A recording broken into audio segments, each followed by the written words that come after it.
Hey, everybody. Been a couple weeks, I think. So going live again.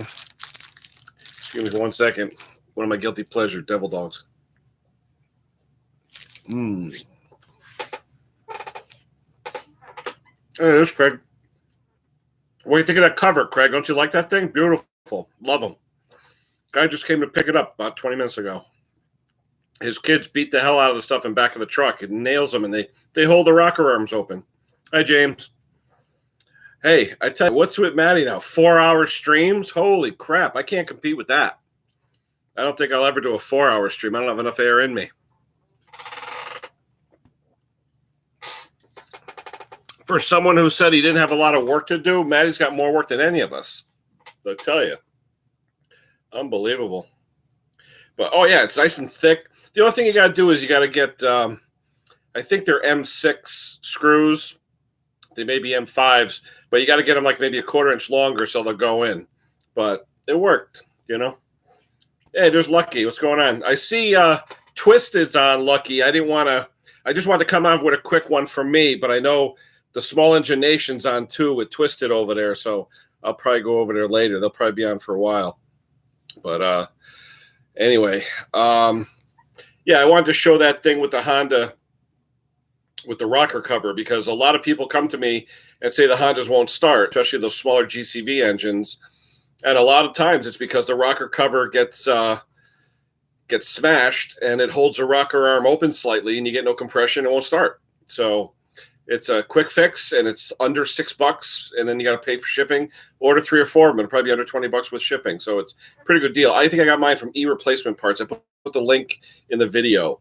But I tell you, it solves a lot of problems for guys that keep those Hondas in the back of their trucks where they just bang around with different things, because those valve covers, the stock stamped ones, are really thin. Another thing I want to talk about today, too, was gasoline. Oh, my God. The past week we've had, it's been 100 degrees. It's been ridiculous, humid and hot and everything else. And 90% of the mowers that get brought to me are gas problems, where just having the gas can sit outside, it's 100 during the day, at night it's 55, condensation, and it just puts water in the gas. And I'd say 90% of the mowers I fixed in the last week, drain the tank, find the water, clean it out, dry it out, put in fresh gas, and everything's fine. Sometimes you got to take the carburetors off to clean them, which is a pain. But other than that, it's just watch your gas, guys. I mean, keep it in a cool, dry place. If you can get a metal jerry can or something to store it in, better yet. If you're going to use the 2-stroke mix, buy the pre-mix so it's in a metal can. You don't have to worry about water. But the gas nowadays, oh, my God, especially with this hot weather. I mean, my gas cans, if I leave one in the back of my pickup all day, it's inflated like a balloon at the end of the day. It's ridiculous. So anyhow, what did I have this week? It was mostly push mowers, to be honest with you.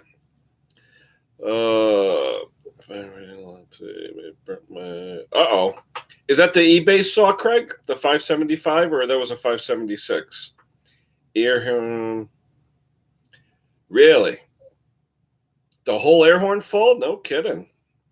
I thought that's what air injection was about, getting that stuff out of there. Was the chain a little dull, so it was more like dust and stuff, or was it actual chips just packed up in there? Because usually the fan pushes that crap right out, unless you're buried in a pile of chips while you're cutting, and it's just keep on packing up in there. Huh? Interesting. Yeah. Okay, I got you. Yeah. Oh, how many saws have I taken apart where the filter box wasn't sealed on there right, and there's freaking dust and dirt and everything else all over the place? Yeah, it'll find its way in there, that's for sure. Well, I'm trying to think. I don't think. Do you have one of those scopes, Craig? I know Walt does, and I'm trying to get one too. One of those USB scopes. At least I think you have one, don't you, Craig? Where you can get in there and look with the scope. Yeah, that way you can see if you did any damage or anything. There's Maddie. Oh my God, Matt! A 4-hour stream. You got the record now, pal. I don't have enough breath to do that, so I don't think I'll ever beat you there.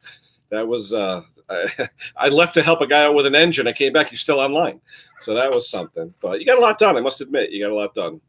Sounds like you got a big week coming up, Matt, with parts and stuff. So that'll be interesting. Yeah, Craig, do a video on that. I'd like to see what it looks like in there. Yeah, but Yeah, Craig, you're talking about the Max the other day too. I've got 3 of them on the shelf, 3416s and 3616s. They all need coils, but I'm not going to pay Randy or whoever $60, $70 for a coil on a saw that's worth $40. So it's not going to happen. What's up, Bob? How you doing, buddy? But if you guys haven't seen my video I just put out about the Honda rocker arm cover, take a look. Any of you guys who use Honda engines, it's a nice cast cover. It'll solve the problems of people that have thin OEM covers that get dented, and they'll actually hold the rocker arm open so you can't start the engine. I had that problem a few times with some of my commercial accounts, and it solved the problem. For under $6, it's a cast cover, fits on a lot of the GCV engines, and it really, really solves the problem. Check out the video. Yeah.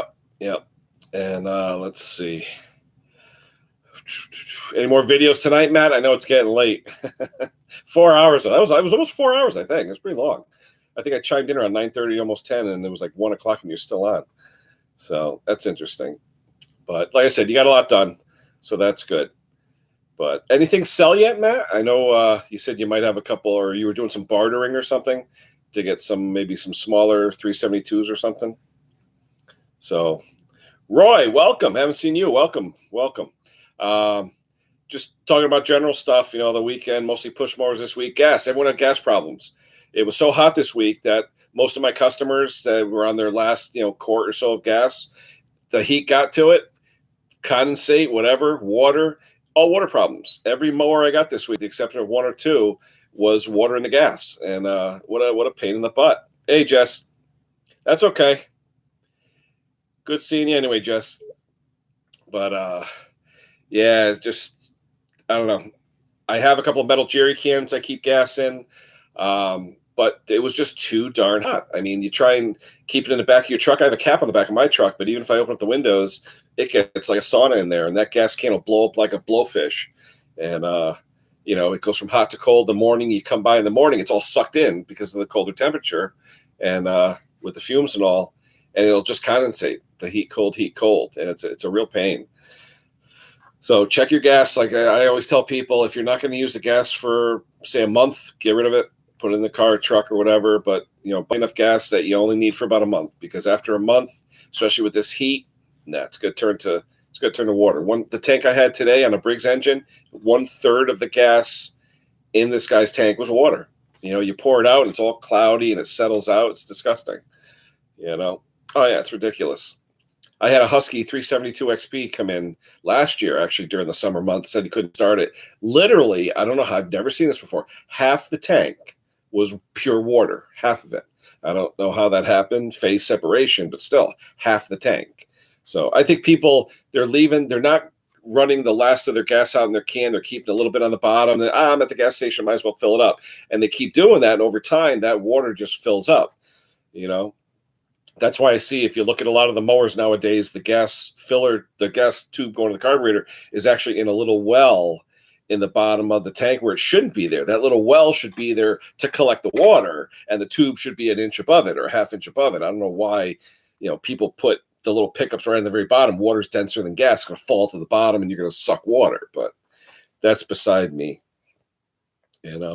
Oh, it's crazy. Absolutely crazy. But like I said, you try and tell people to throw away gas, and they're like, oh, I went over to my customer's house today. It was an older woman, friend of my mother's neighbor, and it was bad gas. So I just fixed it like 2 weeks ago. And I said to her, look, I just cleaned the whole thing out. How can it go bad? So she had a brand new, freshly filled up container of fuel. And then she had a clear, like a Rubbermaid container next to it. I poured all the gallon into the Rubbermaid container, and this is no crap. There must have been 20% gas or water in this gas. I showed her the puddles in the bottom and what water looks like and all that stuff. And I said to her, empty the gas out of here, put a rag in there, paper towel, shake it around, leave it out for a day, get it dried up. And I said, only put a half gallon in there. I said, how much do you use when you cut your grass? A quart? I said, so get gas every couple of weeks, get a half gallon, something every couple of weeks, but the people don't want to listen. And then she has a tenant that's been cutting the grass for her, and who knows what he's putting in it. He probably has gas from 10 years ago. So, and the thing is, you're working on a mower that you don't even know who used it. So how can you be honest about knowing what went on with it? You can't. So Anyway, those are interested in the older Kohler K series cup cadets. I'm having a problem with one where it doesn't want to accept gas. And usually that's something as simple as a capacitor wired wrong, or the coil's going bad, or the governor's bad. So that's something I'm fighting right now. I got to work on it. I don't want to take the engine off, but if I have to, I will. I have a test stand and I can do all that. So that's what got me into the small engines, is the Kohler K series. So I have all the parts to rebuild one if I have to, but it just won't take any fuel. You give it the gas, it'll buck and shake and then backfire. So something's not right. So who knows? Maybe something as stupid as the points. I don't know. I gotta figure that out. But yeah, I wish we had no ethanol fuel here, Bob. The only no ethanol that I see around here is when you buy the 2-stroke already mixed in a can, like at Home Depot or Lowe's or the dealer. And I'm surprised the dealer, oh my God, I was there the other day, the Husky dealer and the Steel dealer, just a gallon of non-ethanol pre-mixed 50-1, they're getting $30 to $35. I was like, my God. There's one place by me that sells 100 octane Cam 2 for $10 a gallon. So I have a couple of gallons of that. But, the problem I hear from all my friends that run 2-stroke equipment is if you use like a racing type gas, because of the higher octane, which means it burns slower, it's harder to start, especially in the winter. It'll run good, don't get me wrong, but if you're tuning it for non-ethanol fuel and then you decide to go back to ethanol fuel for whatever reason, you're going to have to retune it. It's nice to run non-ethanol fuel, but I'd rather find it, if I could, in like the 90 to 93 octane range, just so I wouldn't have to worry about mixtures, because the 100 octane range, you get up that high, it starts to, it's harder to start, and you have to tune the carb a little bit differently, I don't know if anyone saw Walt's latest video on a few saws. One of them was that Husky 240, where he basically said, that's it. I don't want any of those things. Anyway, he was saying how, the Poulan series, it's the first time Walt's basically said he gives up, where he says he's not going to play with it anymore. So, and I don't blame him. Those Poulan Huskies with the dual throat carburetors, you just never get them to run right. It's crazy. Wow, that's cheap, Bob. $2.90 a gallon. That's what we pay for a regular ethanol crap around here. But yeah, talking about those McCullochs, I got 3 of them on the shelf. I'm not going to pay $60 for a coil. The people that own them told me to keep them, and they haven't come back to me in years, and they've just been sitting on the shelf gaining dust. I've used them for parts. I mean, I've had Poulan saws come in with bad duckbill valves and the gas cap and stuff like that. So I scrape off parts when I need it. No big deal. But did they still sell those, Bob? You said both new. Is it? I mean, the 2 series that's got to be what, 15 years old? I thought now it's a 440 or 540 that they sell. But hey, I guess it's luck. You get a brand new OEM anything, you put it together. If it works, it works. If it doesn't, it doesn't. Yeah, like I said, the only ones I like from the smaller series is the 140, 142, 136, things like that. 140, that kind of thing. The 2 series in that size, I don't know. It's kind of weird. I like the way the covers look. They're pretty covers and everything. They're that nice rounded design, but it just seems like if Walt doesn't put the sign of approval on it, something's up. And if you guys didn't check out Walt's video, check out his A-Fleet Commands last video, because he shows a fix for that G2500 saw, that small one from Pharmatech. That's a $100 saw to compete with like the little Echo, and he ground down flats on 2 screws. And he drilled into his case, put those screws in, so now the bar won't do this. What was happening is it's a single nut holding the bar on. And by having that single nut, if you do a lot of upcuts and stuff, the bar flaps ridiculous amount. It's like an inch. And since he didn't have 2 bar studs, he actually took 2 screws. They were, I believe, starter case screws for Husky. And he ground 2 flats on them, screwed them in. He drilled and then screwed them in because they were the plastic type screw. And now they're holding the bar flat, parallel. So now the bar doesn't have much movement. It's a great, great fix. I mean, I'd love to try it on one that if I ever see one of those, I'll definitely try it. Yeah, you know what it is too? You don't buy the Chinese carbs, Bob. Those Chinese ones, the plastic thread. Yeah, the thread handle bar screw. Yeah, I tell you, Craig, it worked out great. It looked like he had like no play in it after he was done. So that's a hell of a fix. Nicely. I just didn't know there was enough room in there to drill some holes to put other fasteners in. Obviously there is, but it's pretty cool. I'd love to take a ride up there and BS with him and Bob all day because that would be fun. I should just go up there and buy one of those Dolmar 43. Was it 4300s? I guess in the video, Makita put out a new one called a 4300, and he says he's had it for a couple of years and he loves it, absolutely loves it. So it's a red colored Makita, I guess that Bob sells at his store. No, is it Bob or Cutting Edge? Maybe Cutting Edge. I think Bob's the Husky dealer. Cutting Edge is the Dolmar dealer in New York. But nice looking saw. So waiting for more of his videos. But Maddie, what's next on your agenda? I mean, I know you got the 394s, but you said you're doing some horse trading. What are you trading for? Like 372s or 62s or something? Because I know you said you were trading for some lower displacement saws. Curious to know what that is. But go to bed. All right, Roy, thanks for showing up. I appreciate any time here. Oh, UK. All right, so that's it. Take care, Roy. Yeah, 12:55. Time for bed. You got to work in the morning, I guess. Take care. Thanks for stopping by. Appreciate it. I'm trying to think. My Ireland brothers, are they on tonight? I don't know if any of those guys are on it. Yeah, same thing. It's almost 1:00 in the morning, so I'm sure they're not on. But normally they have a lot of stuff to say. Nikki and Jesse and those guys.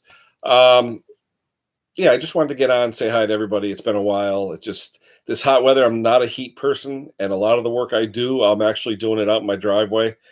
I have a concrete wall. I treat it like benches. I do work in my basement. Don't get me wrong. I have a basement shop too, but I like being outside, and it's just too darn hot. You open up the garage door, you could feel the humidity just come right in like a wall, and it's just not for me. I cleaned out my garage. My Harley came back from my buddy's place. He put tires and a seat on it for me, so I've got that. But even like hot days, you don't even want to ride because it's so hot. But I have that now available to me, so maybe I'll start taking that to work and piss off the neighbors at 5:30 in the morning when I leave for work. But we'll see. What else? The kids are out for noodles. I guess that's a new thing now. The kids go to noodle bars and they get noodles. I don't know. They take my wife out to a place in New Haven to get some kind of noodles. So we'll see. They'll be back. What else? A guy called me up on a 350. I think I mentioned it in Matt's stream yesterday. Guy lives maybe a mile from me, mile and a half, has a 350 real close to me. And he says, spitting, the bar oil all over the place. And I said to the guy, I said, dude, it's 100 degrees out. You got it full of oil. It's got a sealed cap on it. I don't know how the venting is on the 350. I don't think it's that great. They're prone to pissing out oil, 340s, 350s. I had one guy, I did the fix where you put a piece of like cardboard underneath that rubber fill tube to make it tighter fit against the case. Did that. Didn't work. I've tried the crazy glue. Crazy glue? I know, what's his name? Chainsaw Guy suggested that. Rich out in Oregon there. He suggested putting a couple drops of that glue on the actual pump against the rubber tube to seal that. That didn't work. And I said to the guy, look, technically, one tank of oil is supposed to last one tank of fuel, technically, if everything's tuned correctly, all the plants are in place. But I said to him, he said he does a lot of wood cutting. I said, but why are you storing them with a full tank of oil? I said, when you get done with your job and there's like no gas left and the oil's gone, leave it. Even crack the cap, let it so it doesn't get pressure. I said, if you're keeping it in the back of a truck or something, the sun's beating on it, it's full of oil, and you got the cap not even cracked, it's going to leak. I mean, the pressure is going to build up. Where's it going to go? So I tell people to leave them, sitting up with the caps facing up and crack the cap, so it doesn't have any pressure. Because usually when you do that, they will not leak. But milling, that must be, in the heat, that's tough. Where you from, Bob? What area? We probably talked before about it, but I don't remember offhand what state you're from. But I'm just wondering, milling with the saw, though, how economical is that because of the kerf width? I mean, how much wood you're losing what, the quarter inch, I think, every piece. Oh, Arkansas. Okay. All right. So you're down, yeah, in the hot southern state. So yeah, hot down there. That's for sure. Um, what size saw, Bob? Must be a bigger one. Um, oh, band milling. Okay, so bandsaw blade's not bad. All right. Yeah, I know the people. I've seen a couple of guys use like the 3120s and the bigger saws for chainsaw milling, and just seems like a lot of wear and tear on a saw. But hey, you use what you have, I guess. I guess it's a fairly inexpensive setup, the ones that work with saws. But I know Maddie's in love with his setup, the type of, doing bandsaw milling. He says it's one of his favorite things now. So hey, do what you love, I guess. But yeah, 70% humidity. Yeah, today it wasn't bad. I think, Craig, we had about the same kind of weather as you here today. Yesterday was ridiculous. Yesterday was 90 with 90% humidity. It was crazy. But this morning, because we had severe storms yesterday, it downpoured for like 20-minute spurts, 3-4 times yesterday. Cooled everything off, and it brought the humidity down. This morning, I woke up, it was around 70, so it wasn't too bad. But now, it's mid 80s. And the humidity, yeah, you're right. It's probably about 65, 70%. So it's not too bad. The central air is on, but it hasn't cycled as much today as it did the past few. But there were a couple guys asking me, and if those interested, I've been going every week to get my blood drained because my iron level is way up. It's causing headaches and stuff like that. And so I'm just proud to say 4 drains. They took a half a gallon out of me. It looks like we're back to normal. So hopefully I won't need to get drained anymore, but we'll see. But I feel a lot better. But yeah, it was just different. I hadn't given blood, and it builds up in my body. I guess it's something hereditary with my family, with my father, and I have to get drained every phlebotomy every once in a while to bring my red blood count down, because it could lead to all different things. Headaches, one of them, but even heart disease, liver disease, stuff, whatever. But so thumbs up to me, I guess. Hopefully everything is cool. Which filter, Craig? What are we talking about? Oh, for me? No. Well, the thing was ironic. I never really knew much about it, to be honest with you. I just figured blood is blood is blood. But when my daughter had her cancer when she was in high school, we learned a lot about blood, because hers was a Hodgkin's lymphoma, blood, disorder and all that. And never really thought about it myself. And my doctor said to me one day, he goes, "Why don't you get your blood drained?" I'm like, "When do you get your blood drained?" He goes, "Yeah, they drain it and they throw it out." I'm like, why would they throw it out? I mean, don't the Red Cross, don't they all want blood? But no, when you go to a phlebotomy or something, they'll just drain 500 milliliter, which is like 16.9 ounces, and throw it away, which is sad because people, that need blood should have it. But I think what I'll do now is it looks like the counts are coming down great, and I feel a lot better. And I think from now on, we always, where I work, there's always a blood mobile coming by all the time. They say you're supposed to wait 56 days, I believe. My doctor said that's crap. He said, no. He said, you can drain once a week. He says, as long as your levels are okay, you can do it. But usually the Red Cross says, I think it's 56 days. And they won't call you for another 56 days. But we'll see. If they come by, I'll start giving again, or giving for that matter, But, oh, yeah, I feel great. I've never, to be honest with you, Craig, I've had headaches for years, and I never really attributed it to anything, to be honest with you. I did years ago have a, spinal fluid leak in one of my ears, where the dura of my skull had a hole in it, and spinal fluid was leaking out my ear. I thought it was blood. It was spinal fluid. And that was causing headaches too, but I had that fixed. They used some kind of cement in my head. So anyway, that was different issue. But yeah, this thing here, like I said, went to a blood guy, and he hopefully straightened me out. I don't go back for another 3 weeks. Hopefully the counts are good, and he'll tell me, go once a month or something. But it wasn't bad. I went there. The nurses, I know them now, Josh and Caitlin, 2 nice people. They'd hook me up. I'd put in podcast on something, just, basically sit down for 2 hours, and that's it. So, yeah. So, hey, like I said, luckily we live a time we live in where we have the medicines and the technologies that we do. So who would think I'd be getting myself drained to feel better? But it worked. Anyhow, what else is going on? Let me see. I don't see a lot of saws here lately on the like Craigslist and the bargain news type papers that we have around here. Usually, you see a lot of saws for sale. I have not seen a lot. Um, Usually, you see the Craftsmans, the Poulons, the Max, just nothing. So unless people have some runners, maybe they're running them. But as far as I know, not many people are selling them. You know. Anywho, uh, what else can we talk about? I saw, Craig, you'd be interested. I saw a Poulon 5,000 series, if I'm not mistaken. I don't know, 5,200, something like that. It was a big green monster, had a 36-inch bar on it. There's an arborist that goes around my town. I see him cutting stuff around, and he had it in the back of his truck. So I stopped and asked him, and I go, "What is that?" And he goes, "Oh, that's my Poulon." And he showed it to me. It was huge. A Poulon anti-vibe. I think it was 5,200. Big saw, though. Heavy, magnesium. It was a good size saw. And he had new stuff too, steels and things like that.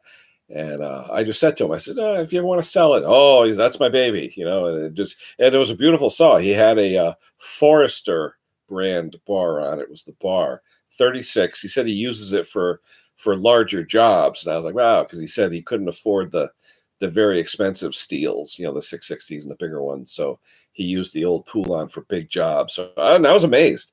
Usually you don't hear people talking about Poulon arborist doing big work with them. But hey, I guess the older magnesium ones with the reed valves and all that, they work great. So hey, no problem with that.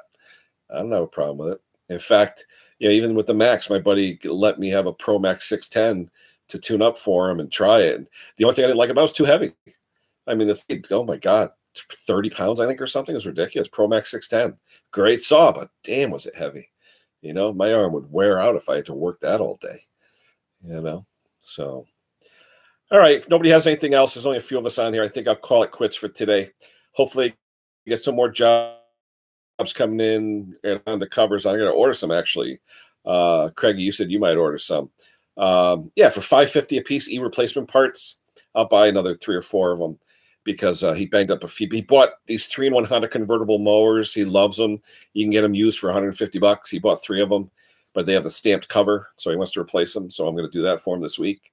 So once I get those mowers in, get the parts in, I'll do a video. I'll show you how I put them on and goop them and all that stuff. But I did buy the Ultima, Craig, waiting for just a nice cool day where I can put the 136 back together with the black Ultima Permatex, so we can get that back to my my coworker at work. He's been asking about it.